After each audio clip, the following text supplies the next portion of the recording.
একদিন স্কুলের ম্যাডামকে বললাম, ম্যাডাম আই লাভ ইউ। পরের সপ্তাহে দেখি খাতায় 10 নম্বর কম।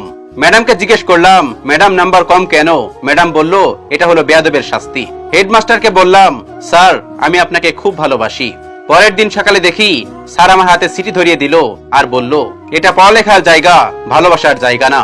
ক্লাস থেকে বের হয়ে রাস্তায় ভাইয়ের সঙ্গে দেখা। ভাইকে বললাম, ভাইয়া আই লাভ ইউ। ভাই বলল, নতুন শার্ট কেনার ধান্দা, যা এখান থেকে। তারপর গেলাম বোনের কাছে। বোনকে বললাম, আপু আই লাভ ইউ। বোন বলল, নিশ্চয় তোর জামা কাপড় ময়লা হয়েছে, এখন আমার হাতে সময় নেই, তুই নিজেই তোর জামা কাপড় ধুয়ে নে। তারপর গেলাম বাবার কাছে। বাবা বাজারে যাইতেছে, পথেই দেখা হলো। বাবাকে বললাম, বাবা তোমাকে খুব ভালোবাসি। বাবা বলল, বুঝতে পেরেছি তোর মতলব, এখন আমার পকেট ফাঁকা, কোনো টাকা নেই পকেটে। এসব শুনে খুব খারাপ লাগলো। কেউ আমার ভালোবাসার দাম দিল না, সবাই উল্টোটা ভাবলো। বাকি আছে মা। চিন্তা করলাম এবার মাকে গিয়ে বলি।